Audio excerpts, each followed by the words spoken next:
What separates coaching from architecture? Coaching is about motivation and advice. Architecture, this is about diagnosing and rebuilding the operating system that drives performance.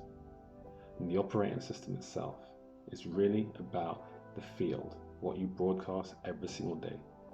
Your software, which is your daily thinking, limiting beliefs, doubts, fears, anxieties, and shifting that into positivity, daily thinking.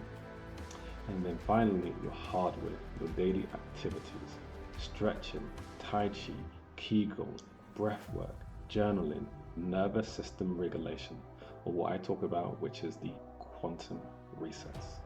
Once you balance these, you create a foundation as a leader, as a founder, for which you can build strategy from stabilization.